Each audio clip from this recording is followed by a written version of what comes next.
طبيب المنتخب طارق سليمان صمم ان هو يلعب، والراجل لعب وجه الجون بتاع السنغال قبل ما نروح لتونس، ويعني الاداء السيء للفريق المصري اللي شفناه في تونس. هنتكلم في كل الامور دي ان شاء الله مع ضيوفنا، بالاضافه لفقره الاخبار الحصريه اللي بيخصنا بيها الكابتن عزمي مجاهد.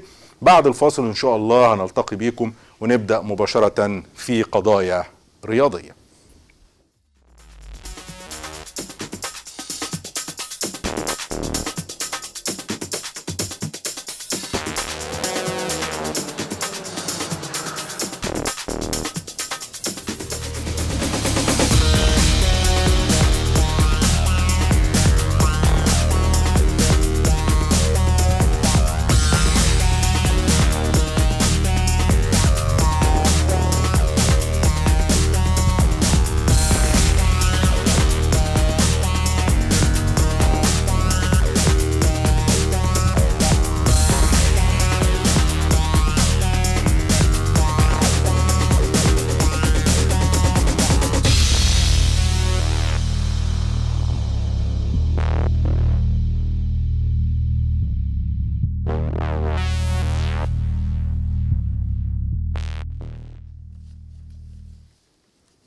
رجعنا لحضراتكم مرة تانية وبنرحب بضيوفنا اللي مشرفينا النهاردة، ودايما بنسعد بيهم وبوجودهم معانا، والحقيقة بيسروا البرنامج بشكل كبير جدا. الكابتن عزمي مجاهد المتحدث الرسمي باسم اتحاد كرة القدم المصري الجبلاية ومدير الإعلام في اتحاد الكرة. أهلا وسهلا يا كابتن. أهلا أستاذ حازم، وبحييك وبحيي وانا بحييك يا كابتن. بس حلو التيشيرت اللي انت لابسه ده. ايه؟ حلو. لا انت النهارده ملمع تلميع جامد. الله الله الله، ده احنا بدأنا. هو ده تيشيرت الفوز ولا لا تيشيرت امير. تيشيرت تونس، تيشيرت امير فعلا. تمام. على اي الاحوال اهلا بيك يا كابتن. الله يخليك. ومعانا طبعا الاستاذ عبد الشافي صادق الناقد الرياضي الكبير وهاشتاجاته اللي بيجيبها لنا، والنهارده بقى احنا هنزنقه في الهاشتاجات بتاعته. يا فاشل يا فاشل. هيشتجنا يا فاشل. بقول لك هيشتجنا النهارده. عامل تعليقات على صفحته على الفيسبوك. بس على فكره دي مش بتاعتي، انتوا بتتضايقوا. بتاعت الفنان القدير حسن حسني. تمام. انت فيلم الباشا تلميذ. الباشا وكل ما يضايقوا يقول لي يا فاشل يا فاشل. انت متضايق يا فاشل. طب يا فاشل يا فاشل مضايق يعني متضايقين من يا فاشل.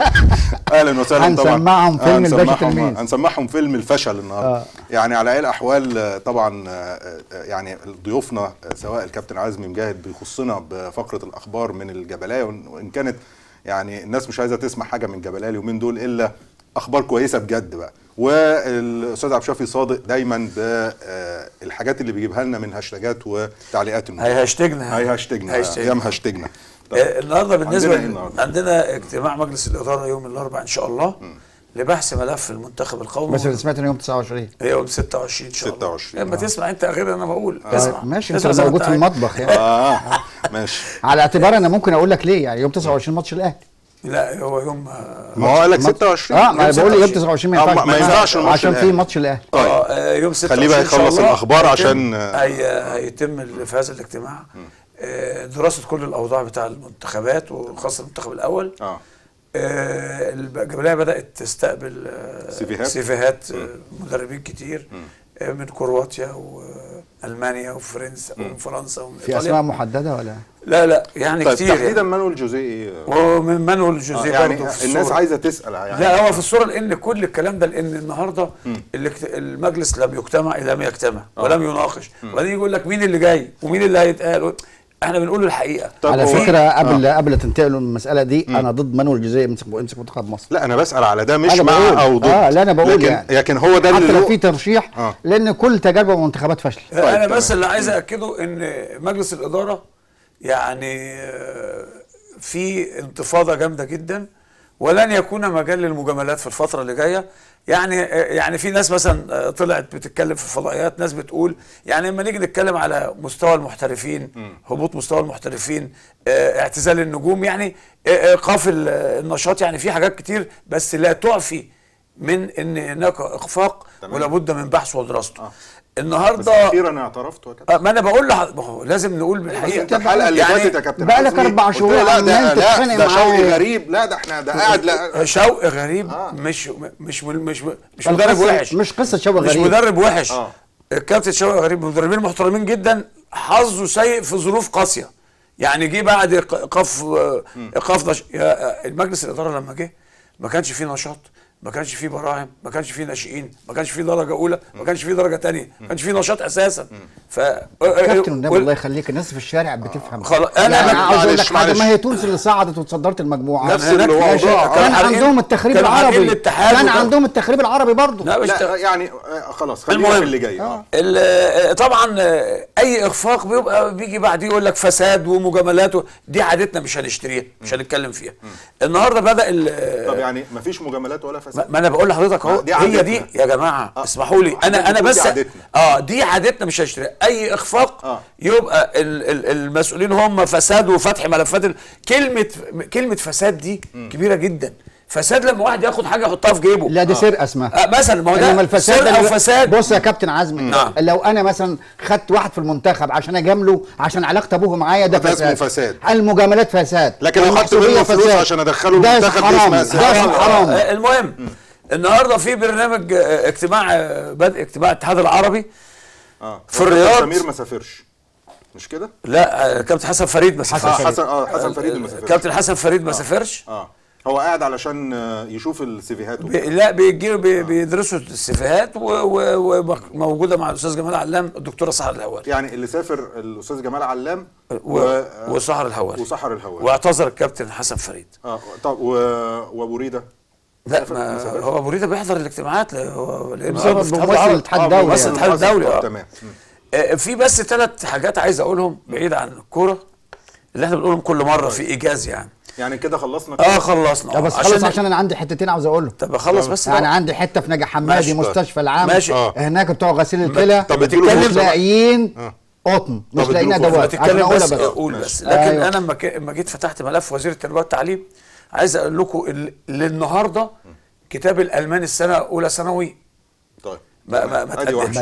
الفرنسي لسه جاي اول امبارح والفوه بالطريقه البلدي. يعني كان في دور نشر الفرنسيه تعملوا الفوا بالطريقه يعني البلدي. الالماني والفرنساوي لا الالماني ما سلمش خالص. الفرنساوي الفوه هنا بس على بلدي وعايزين الخبراء يقولوا رايهم فيهم. بس هقول لك حاجه تانية، في مدرسه اسمها الليسيه الحريه في الزمالك بتوع اسوارها وبتوع ولا حد ولا الحي حاسس ولا التربيه والتعليم حاسس. تمام.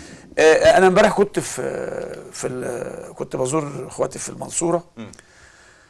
اقسم بالله اللي شفته في محافظه الدقهليه اللي هي عروس النيل. ما انت قلت امبارح معايا عروس النيل. شيء محزن. المحافظ ده ملوش علاقه. شارع البحر والمشايه كلها مجاري وحفر ونقر ومفيش والمرور زايط مش عارف يعمل ايه. واخد بالك؟ يعني انا بعتذر. يعني في كان اللي هو صلاح المعداوي كان المحافظ اللي تصدى للاخوان. واخد بالك؟ لما راح البلتاجي بعت له مع وكيل وزاره الصحه جواب عشان يقعدوا مشاه وقطع له الجواب. صلاح المعداوي ده من المحافظين المحترمين. انا بعتذر اللي هو سمير سلام كمان المحافظ اللي كنا بنهاجمه وكان شغال قد ده 100 مره. تمام. مليون مره. تمام. يا جماعه بصوا على المحافظين في المنصوره. محافظ وانا اتمنى من حاجه في رئيس الجامعه الدكتور محمد القناوي شخصيه ده اولا بعيد ما عندوش فكر. يعني ما فيش فكر خالص. الدكتور محمد القناوي رئيس الجامعه ما يدوا له كمان المحافظه. طيب تمام. يعني انا بقول لك يدوا له المحافظه عشان يعدلها. الناس في المنصوره ضجه يا جماعه. تمام. في الشوارع في كل لو سمحت دي حاجه يا استاذ حازم. معلش يا حبيبي ده انت قعدت تتكلم 10 دقايق في الانترو. ما احنا عندنا موضوعات عندنا الملف اتحاد الكوره لازم تفتح. ما انا هقول هو هيخلص الموضوع على المنصوره. في حاجه انسانيه تانية معموله في كبير الجراحين الدكتور نادر حليم جريس في مستشفى الانجلو فاتح كل يوم 2 من اول الشهر و2 اخر الشهر للغلابه والمحتاجين مجانا. ده نموذج محترم. طب ربنا يكرمك. طيب انا عندي حته بس صغيره. جات لي شكوى ماضي عليها 75 مريض من مستشفى ناجي حمادي العام. السريع برضو بعد اذنك. ماشي. ناس مرضى بيعملوا غسيل كلوي. الوحدات مش نظيفه. بيجيبوا ادواتهم يشتروها على حسابهم، بيقعدوا بالايام. انا عاوز اقول ده بلاغ لوزير الصحه، والا هنصور لك المرضى وهم مترميين في الشارع وهنشرهم لك في البرنامج ده. هو طبعا احنا برنامج رياضه، بس لازم يعني الناس مش يلجأوا لينا يعني. مشاكل الناس خصوصا لو كان في ثقه فينا وفي ضيوفنا. الناس اللي بتكلمنا يا استاذ حازم، ده احنا في بلدنا في راس الخليج في الفار ياكل البني ادم، ياكل عيل. والله ربنا يستر. طيب هنروح للملف الرئيسي اللي معانا النهارده في قضايا رياضيه. القضيه اللي معانا قضيه الفاشلين اللي خدوا فرصه كامله، لكن هم طبعا مستعجل او مقاطعنا يعني هو سخن شويه. الناس عشان تعرف الحقيقه، يلا لازم نعرف ايه الموضوع. اتفضل يا باشا. احنا اتكلمنا كتير في الكلام بتاع مين اللي يستحق ومين اللي ماشي صح ومين اللي ماشي غلط والاخطاء. بعض الناس استجابت وحصل فعلا ردود فعل كويسه جدا اللي طرحناه، والبعض الاخر طنش وادانا يعني كأن ما بنقولش حاجه، وكانت هي دي النتيجه. احنا قلنا الكلام ده، بس نتكلم على، مش عاوزين نختصر فشل الكره المصريه على خروج منتخب مصر الاول، وعلى شوقي غريب لاعب مين وما لعبش مين. يعني هنفتح الملف كله. شوقي غريب، وهنكمل فيه بكره كمان كويس. لو عشنا ان شاء الله. ان شاء الله. شوقي غريب هو حلقه في منظومه، المنظومه كلها فاسده، المنظومه كلها فاشله. انا هبتدي لو اتكلم على شوقي غريب هقول حاجه بس رقميه للساده المشاهدين. اول حاجه كشف حساب الكابتن شوقي غريب. كابتن شوقي غريب مع منتخب مصر ليه 12 شهر او ليه سنه تقريبا. في السنه تقريبا دي كابتن شوقي غريب لعب 10 مباريات وديه ورسميه. ايوه ماشي، وديه ورسميه لعبهم مع جامايكا والبوسنه وتشيلي، وبعد كده في السنغال وتونس في التصفيات. ال10 ماتشات الكابتن شوقي غريب فاز في 4 منهم وديه ورسميه. أيوة. واتغلب 5 وتعادل في مباراه. ايوه. طيب شباك منتخب مصر استقبلت 12 هدف وسجل 12 هدف. الكابتن شوقي غريب في 10 ماتشات لاعب 43 لاعب. يعني لا في استقرار على تشكيل ولا في رؤيه ولا في خطه ولا في طريقه. ده النتائج دي خصوصا في التصفيات هي الأسوأ لمنتخب مصر على مدى التاريخ على الاطلاق. ان نلعب 10 ماتشات وديه ورسميه ولاعب 43 لاعب. يعني ما عنديش رؤيه لتشكيل ثابت.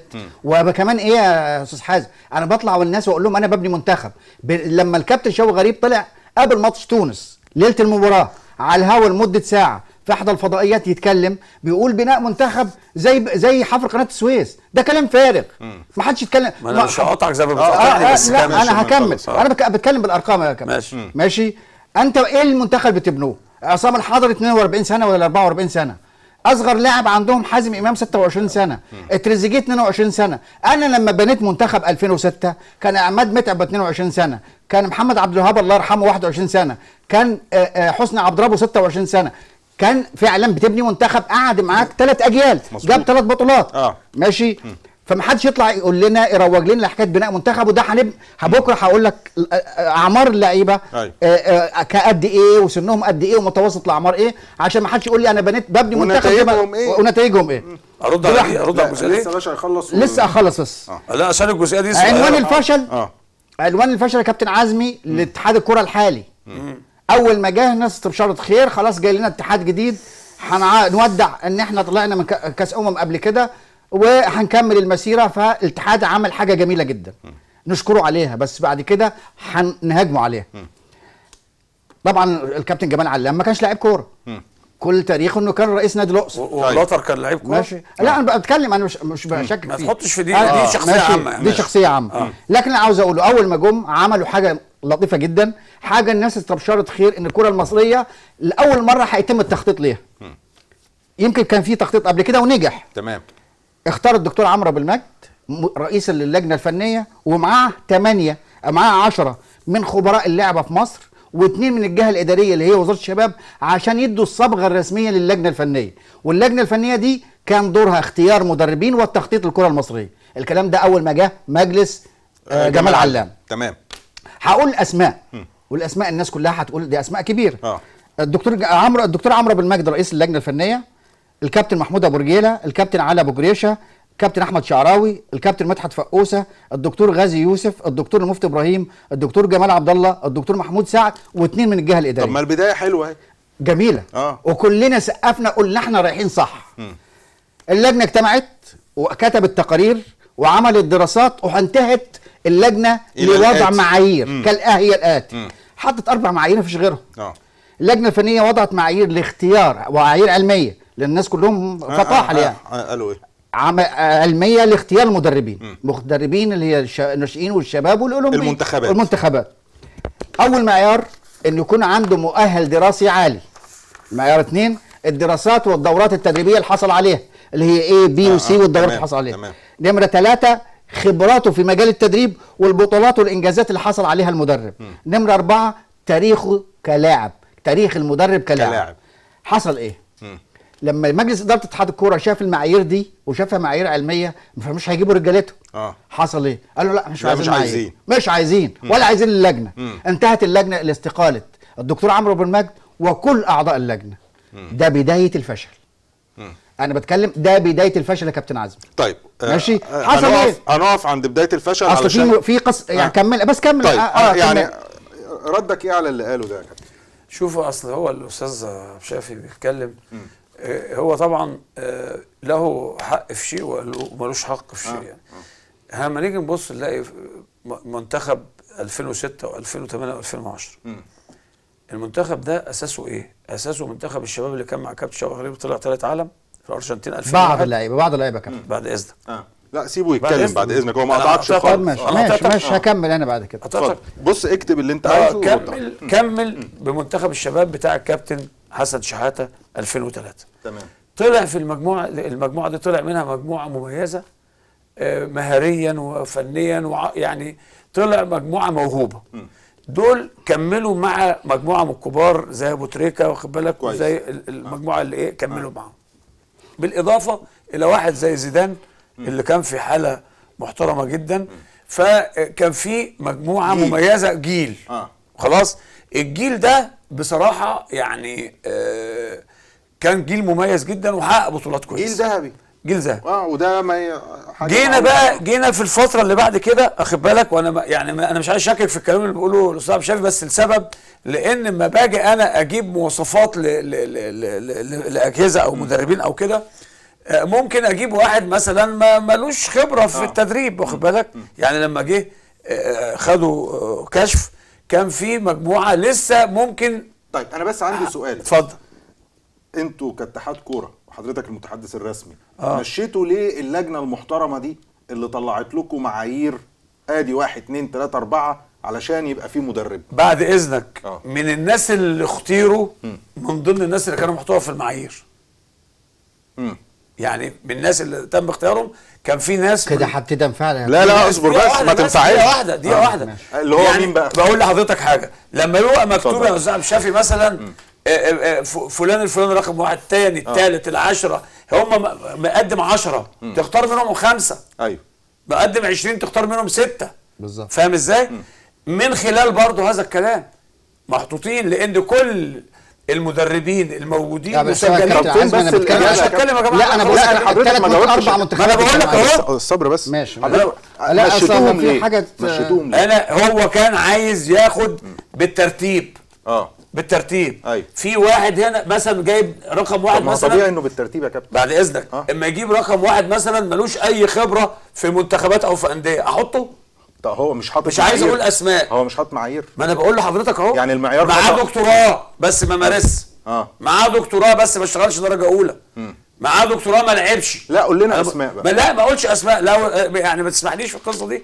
لان هي يعني مش عايز اسيء لحد. لكن من ضمن الناس اللي اختيروا كانوا في نفس يعني كان الافضل الكابتن شوقي غريب ولا قصدك على برادلي بقى؟ كله احنا بتكلم على كل المنتخبات. ايوه. الكابتن شوقي غريب عشان لما نتكلم عن الكابتن شوقي غريب اصل هو احنا عندنا مثل يقول لك لما الذبيحه بتقع بتكره. لا والله ما ذبيحه. هو الراجل اعترف باخطائه. بعد اذنك يعني. مفيش مشكله مفيش مشكله. بس لكن انا لما اجي اتناقش في السي في بتاع الكابتن شوقي لا غبار عليه واخد بالك. لكن الظروف ما ساعدتوش. محترفين مش على المستوى، محليين مش على المستوى، الظروف معاكسه فاهم ازاي؟ لكن احنا لما نيجي نتكلم الكلام ده يبقى احنا بندافع غلط. لا في قرايه ماتشات غلط، في تغييرات مش في محلها. انا بسال الاستاذ عبد الشافي سؤال. يعني لا في انا بسال فنيات. سؤال واضح. انا بسال سؤال واضح. قول لي مين هو. بيقول لي 43 لاعب مظبوط.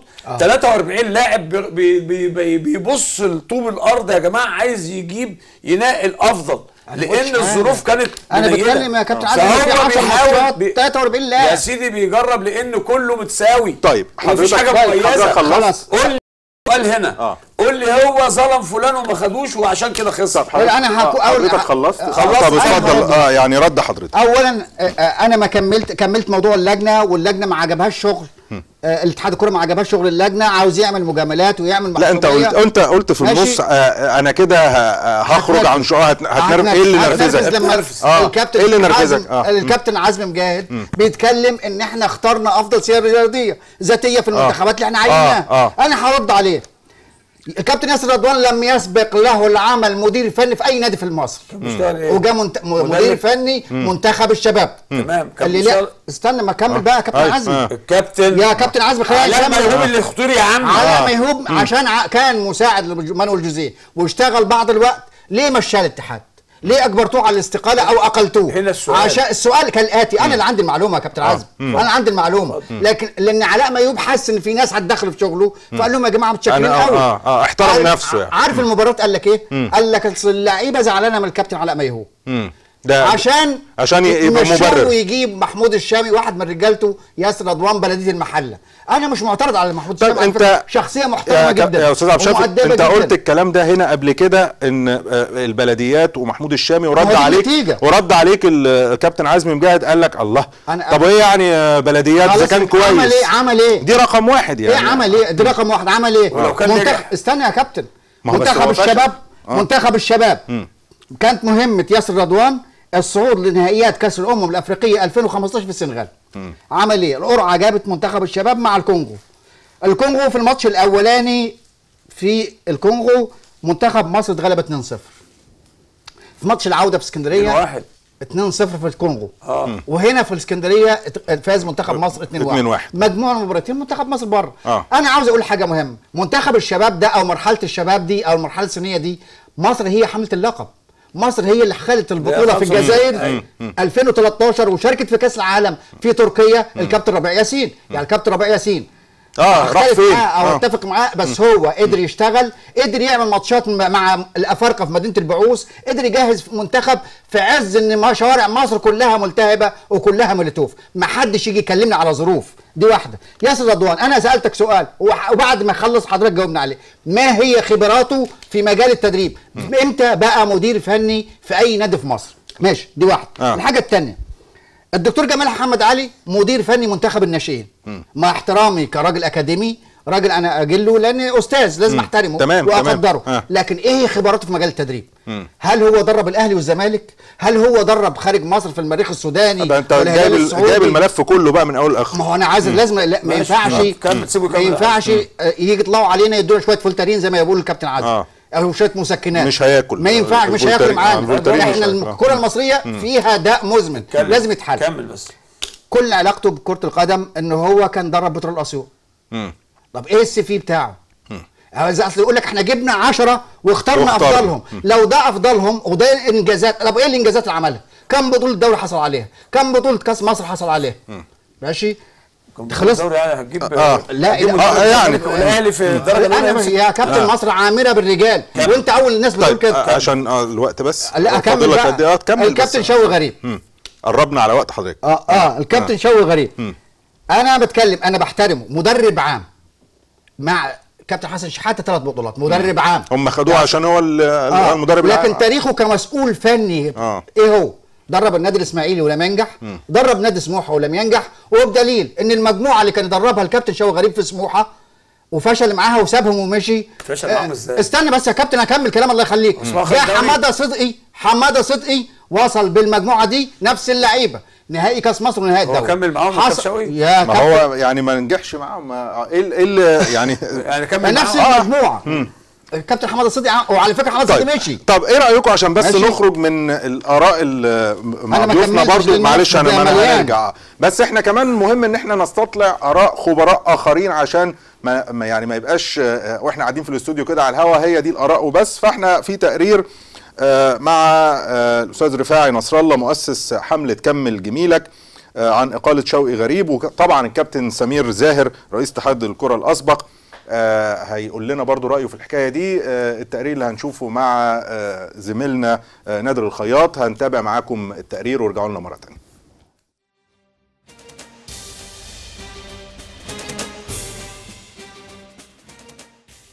هي مسؤولية مشتركة أولا بين المدير الفني واتحاد الكرة واللاعبين.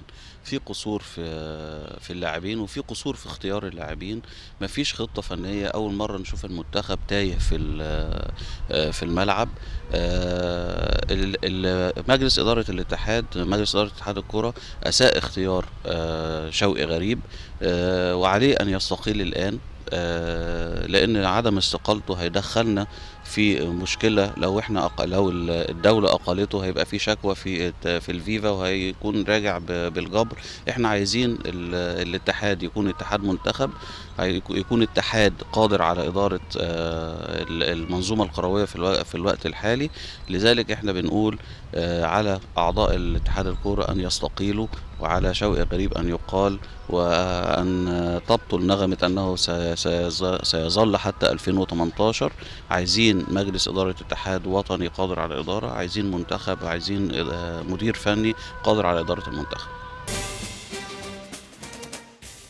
مشاهدينا الاعزاء، طبعا مما لا شك فيه ان ازهى عصور كرة القدم كلنا كنا عارفين انها في عهد كابتن سمير زاهر. كابتن سمير زاهر ضيفنا النهارده، هنحاول نعرف منه المزيد والمزيد من التفاصيل، مفاتيح النجاح المفروض الفترة الجاية تكون عاملة ازاي، اسباب ايضا ما حدث مؤخرا لمنتخبنا منتخب كرة القدم. كابتن سمير اهلا بيك. اهلا بيك. اهلا. تابعت طبعا منتخبنا الوطني وما وصلت به له الامور الان، يعني شايف ايه؟ ما هي الاسباب؟ الشعب المصري كله حزين، يعني الجماهير راحت والملاعب اتملت، لكن عايزين نعرف منك رايك ايه في اللي حصل واسبابه. لازم اكد اول ان الحاله الرياضيه في مصر محتاجه طفره. يعني كل المشاكل دلوقتي في الحاله الرياضيه اللي هي بتسعد الشعب المصري. اما واحد ياخد ميداليه ذهبيه، اما فرقه تاخد برونزيه، اما فرقه تطلع تاني اول، دي حاجات بتسعد الشعب المصري. وانا جربت كده في الاربع بطولات اللي انا خدتهم 98 و2006 و8 و10 والتاسع على العالم. كانت الجماهير بتملى الشوارع فرحه، وفي الدول العربيه المصريين. فانا شايف اللي حصل في مباراه السنغال وتونس في الاول خالص، انت اصلا لما بتيجي تدخل بطوله لازم تعمل حسابك انك تكسب على ارضك وتتعادل او تتغلب بره ارضك. انت في بدايه البطوله انت اتغلبت في ماتشين في الاول خالص، اتغلبت من تونس واتغلبت من السنغال. الماتشين اللي بعد كده الحقيقه بتسوانا دي يعني كانت الحصاله يعني ما بين هنا وهناك. انما الماتشين اللي حصلوا يعني بعد كده في الريفنج بتاعنا مع تونس والسنغال، السنغال جات لنا هنا بعد ما اتغلبنا منها هناك، وتونس رحنا لها بعد ما اتغلبنا منها هنا. فعايز اقول لك ان احنا الحصيله بتاعتنا والحصاله بتاعتنا تحزن. احنا اخدنا 6 بونت دي اخدناهم من بتسوانا فقط. يعني اتغلبنا من السنغال ماتشين واتغلبنا من تونس ماتشين. طب ايه السبب؟ ما هو ده الناس كلها عايزه تعرفه. هو ايه السبب؟ فده السؤال اللي كنت هسأله. السبب ان احنا الناس، المنتخب ده ما اخدش حقه. شوقي غريب الله يكون في عونه، جاي معاه محترفين ما بيلعبوش بره، ومش بس كده، واللي هنا في مصر بيلعبوا من غير جمهور، ما فيش ضغوط عليهم عشان يأدوا ويقدر يختار. فكان في موقف، انا بقول الحقيقه يعني شوقي كان في موقف يحسد عليه، ولكن شوقي بقى له سنه، فالسنه دي لابد كان له كلمه مع اتحاد الكوره. الله يرحمه الجوهري كان يقول لك انا باخد المعسكر في حضانه اقفل عليهم ومحدش يشوفهم لحد المباراه اللي هلعبها. يعني الحقيقه فكرتنا يعني يا كابتن بتاسع العالم، تاسع العالم والبطولات اللي ورا بعضه، ثلاثه ورا بعضهم. يعني ما بيهاجموه. لا بيهاجموه فين؟ لا ده اصحاب المصالح. لا معلش، لكن كان كده يعني، كان في مدربين. طب بالمناسبه يعني واحنا بنتكلم، طب ما الكابتن حسن شحاته رجع اهو بيدرب المقاولين، وايه يعني ايه المشكله؟ هو فين بقى من المنتخب؟ يعني ما فيش كلام خالص. لا اسمه لم يطرح حتى الان. ده كلام اسمه لم يطرح حتى الان. يعني فين المعلم من المنتخب؟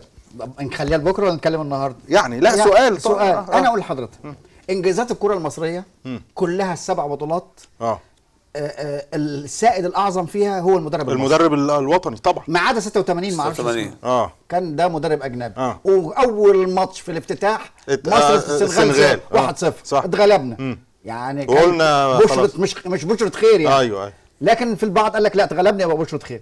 فانجازات وانتصارات الكره المصريه على ايدين مصريين. واحنا صعدنا كاس العالم مع الكابتن الجوهري، تمام. خدنا كاس افريقيا 98 مع الكابتن الجوهري، خدنا 3 بطولات مع الكابتن حسن شحاته. حتى الملف اللي هم فاتحينه مع احترام المسؤولين في اتحاد كره القدم ده نوع من التشويش على الفضايح وعلى المشاكل والفساد الموجود في الاتحاد. مظبوط. انا عايز يطلع حد يقول لي انت هجيب مدرب اجنبي، قال لك مانويل جوزيه مع انجولا فشل، مانويل جوزيه مع الايران فشل، ما ينفعش ضرب منتخب. مش معناها ان انا نجحت في نادي يبقى انا مدرب منتخب. حتى لما جم اختاروا شوقي غريب قال لك اصل المدرب العام نجح في بعض المواقع، ضربوا بمثل مين؟ قال لك هو كيم ولوف في المانيا ورينارد بتاع فرنسا.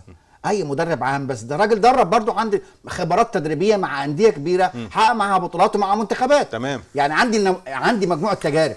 انما انا اجي اتكلم على السي في بتاع كابتن شوقي غريب هلاقيه مدير فني منتخب اولمبي ومدير فني الاسماعيلي وسموح بس. طيب تمام، انا هرجع هنا يعني طبعا اتحاد الكوره كابتن عزمي هو بقى اللي في موقف لا يحسد عليه الان. يعني كابتن سمير بيقول شوقي غريب كان في موقف لا يحسد عليه، بس اتحاد الكوره هو في موقف لا يحسد عليه الان. الخروج من المأزق ده كان بان اتقال ان خلاص كده عقد شوقي غريب انتهى طبقا للاتفاق انه لو لما وصلش نهائيات افريقيا يبقى العقد منتهي وبنشوف مدرب جديد. فين حسن شحاته من التفكير؟ يعني ده مهندس المدربين المصريين، يعني ده مهندس الفرحه المصريه. مهندس الفرحه المصريه. والله الكابتن حسن شحاته انا شايف ان هو يعني خد دوره وانجز انجازات عظيمه جدا ما حدش انجزها زيه بالامانه يعني. وانا شايف لو يفكروا يبقى التجربه دي مره اخرى ما فيهاش مشاكل خالص. بس ما اتطرحش اسمه لكن انا شايف ان انا كرأيي الشخصي ان المدرب المصري هو الانسب، لان زي ما قال الاستاذ عبد الشافي قال لك ان انجازاتنا عن طريق المدربين المصريين ودي حقيقه يعني. لكن اللي انا عايز اقوله ان التفكير بهدوء ومش عايزين نتشنج، لا ومش عايزين نقعد يعني مش اي المصلحة. اخفاق يا جماعه ما يصحش يتقال فساد فساد فساد. البلد دي مش هتقوم كده، اقسم بالله طالما بنشكك في بعض كل حاجه فساد، كل حاجه رشوه، مش كل الناس في مصر مرتشين ومش كل الناس فسده، لكن لما بيحصل اخفاق احنا نبحث ايه الاسباب. في اسباب منطقيه بتقول لك ما هيش في يوم وليله، ما هيش ده جيل لو جبت له احسن مدرب في العالم ممكن مش هحقق بيه حاجه. اسال حضرتك، طب اتحاد الكوره شايف ايه الاخفاقات اللي هو وقع فيها؟ اقول لك الاخفاقات اللي وقع فيها انه رجع الدوري وخليه منتظم، ان رجع الاخفاقات بتاعت دقيقه واحده بس اكمل بس ان رجع شيء جميل ده ان رجع الدوري الدرجه الثانيه والثالثه والرابعه، انه رجع اخفاقاته ان هو رجع مسابقات البراعم والشباب واخد بالك والقطاعات دي اخفاقاته، واخد بالك دي نحسبها اخفاقاته بعد ما اتاخد مواخد تركه ثقيله كله اسود في اسود واتحاد محروق ومفيش مسابقات ومفيش بطولات. وكانوا للسنه اللي فاتت كان في مؤامره والاستاذ عبد الشافي يشهد وانت تشهد ان كان في مؤامره لافساد الدوري العام السنه اللي فاتت. رجعنا الدوري العام ورجع مجموعتين. طيب. المجموعتين لا تفرز. طب اسمح لي انا كده بس هعدل الكلام اللي حضرتك قلته يا كابتن، ان لا دي نجاحات لا اخفاقات لا انا اسمح لي بس انا عايز ارصد يا استاذ حازم ولا اعتبرها كمان نجاحات. لا يعني. ثانيه واحده هو بس، مجلس اتحاد كره القدم جه عشان يعمل مسابقات. لا ثانيه واحده بس، انا مش جه عشان يقعدوا في بيتهم يعني. انا السؤال اللي قبلهم ما عرفوش يعملوا ليه؟ لا كان الظروف كان في تخريب عربي. كان الظروف كابتن انت من ضمن الناس المناضلين. كان في مؤامره على مصر. مؤامره تركيه امريكيه وما زالت المؤامره، بس الحمد لله مصر عافيتها رجعت. ما انا بقول لك بس اصبح في دوله يعني. في دوله هقول لك حاجه عافيتها رجعت بس ما زالت المؤامرات شغاله. لا هو السؤال يعني خليني علشان يعني حتى عدم وجود جماهير ده برضو من يا المؤامره. كابتن- ترجع يا اللي كابتن رجع عزمي. اللي رجع في ماتش السنغال يا استاذ حازم آه. يؤكد ان مصر راجعه طبعا. وسلوك الجماهير ان الجمهور أكيد، نفسه أكيد. والشعب فهم حجم ما احنا جينا المؤامره. قلنا يومها وانت ده رحت ناطط فيا لما ما جيت أنا- قلت لك ان الرساله بتاع ماتش السنغال اكبر من 3 نقاط يا كابتن أنا بتكلم وأكبر على من فشل. الصعود. طب انا عشان أنا بس بتكلم على لا عشان المؤسسة. نكون عشان نكون بس في الموضوع وخلي السؤال اكثر تحديدا، وارجوك يا كابتن جاوب عليا ما تزوغش مني ارجوك، يعني ارجوك. لا ما بزوقش. اتكلموا يعني- في الكوره يدخل في السياسه. لا بس يعني أنا- الاخفاق بتاع عشان شوف السؤال محدد ازاي، اخفاق المنتخب القومي الاول لكرة القدم المصري، ايوه. اتحاد الكرة شايف مسؤوليته عنه ايه؟ اولا مسؤوليه اتحاد الكوره الماتشات اللي اتطلبت اتعملت، المعسكرات اتعملت، اللعيبه اللي بتختار بيجيبها من بره ومن جوه، اخد بالك. لكن اللي انا عايز اقوله يا جماعه في هبوط عام في يعني المحترفين اللي بيجوا يا جماعه زي ما قال الكابتن سمير زاهر. انا هعدل على الكابتن سمير زاهر. قال ايه؟ قال لك حتى المحترفين اللي بيجوا من بره ما بيلعبوش ودون المستوى. احنا خدنا كاس الامم 3 مرات من غير محترفين. دقيقه واحده بس يا استاذ الفاضل. ده حقيقة ولا مش حقيقة؟ يا سيدي. طب هو بس عشان يجاوب، عشان انا بعد اذنك هسألك نفس السؤال، اعتزال. لان احنا كده ادينا الكابتن عزمي فرصة كاملة عشان يقول. اعتزال النجوم. خلينا واضحين. اعتزال النجوم. فين زيدان؟ فين ابو تريكة؟ فين عمرو زكي؟ في كتير اعتزلوا. أيوة. فين سيد معوض؟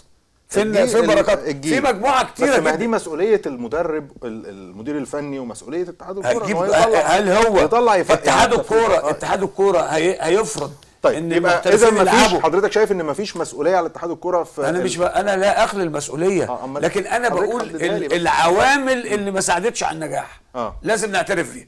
2 لما يجي لعيبه بتلعب بدون جمهور ومفيش ضغط عليه، واخد بالك، خلاص اتعود على القصه دي، بيشوف الجمهور ركبه بتضرب في بعض. احنا بصراحه احترنا. لا احترنا. مش ممكن. اتفضل قول يا بنت. مش ممكن يعني.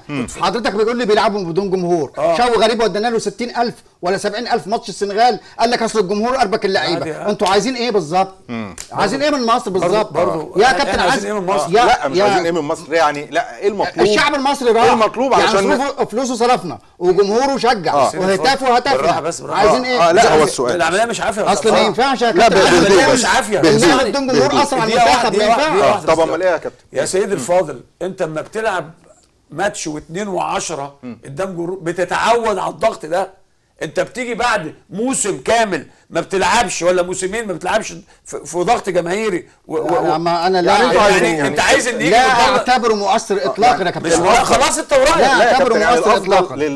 لمنتخب مصر ان هو يلعب بجماهير ولا من غير جماهير؟ بالجماهير طبعا. بس كده. طب ما لما قلنا في جماهير كان من ضمن الكلام ان الجمهور اربك اللعيبه. طب ايه ده كابتن شوقي غريب اللي قال الكلام ده. قال يعني احنا لعبنا تحت ضغط جمهور. سيدي يعني يا كابتن شوقي ليه ما طلبتش من اتحاد كرة القدم ان اللعب بمباراه الجمهور؟ سيدي الفاضل اللعيب بيتعود على وجود جماهير. احنا مش داخلين خناقه. طب الخلاصه يا ده كابتن الموضوع بالراحه. صحيح. ده المفروض عادل امام. لا معلش يا كابتن عشان الكبير عادل امام وعشان اقول لك متعوده. دقيقه واحده بس دي لا عشان نديله فرصه. بقالك سنتين ما بتلعبش في وجود جماهير ودي بتاثر والله طيب. بالسلب. طب يا كابتن عزمي برضو اسمح لي، انا عايز من حضرتك روشته الاتحاد الكرة كده، حضرتك شايف انت في الكواليس اللي هنخرج بيها من المأزق ده علشان نرجع البسمة للجماهير المصرية تاني. ده رقم 1. رقم 2 يعني الكرة المصرية حالها تشكيل جهاز فني على مستوى عالي. عالي. ايه الاجراءات اللي التشكيل جهاز فني على مستوى عالي. اختيار مجموعة من اللاعيبة الصاعدة الواعدة واعدادهم الاعداد الجيد المناسب لتصفيات كاس العالم. يعني واحنا عندنا على فكرة موجود في الاولمبي ومواليد 95 في يعني في ولاد موهوبين جدا. عايزين ايه بقى؟ عايزين الاعداد المناسب المحترم وتغير جيل بقى وتبدا بجيل طبعا خلاص مع الاعتماد برضه على شويه خبرات قليله اللي هم مميزه. تمام.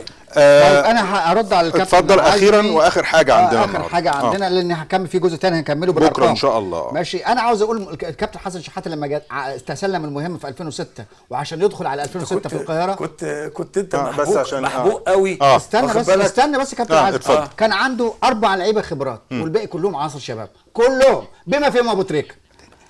اول واحد حسام حسن، احمد حسن، هاني رمزي، عبد الظاهر السقا. تمام. دول اللي حققوا انجاز 2006 مع مجموعه الشباب اللي عملها الكابتن حسن شحاته وشوقي غريب اللي هم مجموعه مين بقى اللي راحوا كاس عالم 2003. طيب. انا بقول لك اسمحوا لنا يا جماعه، انا ما كملتش كلام. طب سريعا بس لان التوقيت سريعا ما حدش يجي يقول احنا بنبني منتخب. انتوا لا بنيتوا، انتوا هديتوا ما بنيتوش. واقول للكابتن شوقي غريب ما تقارنش المنتخب الفاشل اللي انت عملته بقناه السويس المشروع العظيم. بس يبقى برضو ايه، يا فاشل يا فاشل. برضو حسن يا حسني يا فنان يا عظيم يا فاشل يا بس فاشل. انا عايز اقول حاجه اخيرا في ثواني. في ثواني. انا لو اتكلمت على وزير التربيه والتعليم انا ابقى غلطان لانه ما بيسمعش والكتب راحه. انا لو اتكلمت على موضوع ملف المحافظين وخاص محافظه المنصوره يا جماعه ده كلام ما ينفعش.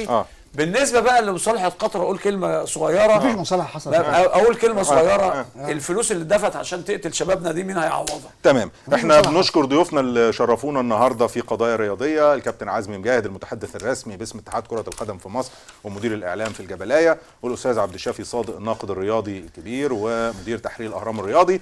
وبشكر كل مشاهدينا اللي يعني بيسعدونا جدا بارائهم. بكره في خناقه، بكره ان شاء الله ربنا يستر، مفيش خناقه ولا حاجه، لكن مواصله مسلسل الفشل بكره ان شاء الله في قضايا رياضيه 3:15 عصرا على القناه الثانيه. شكرا.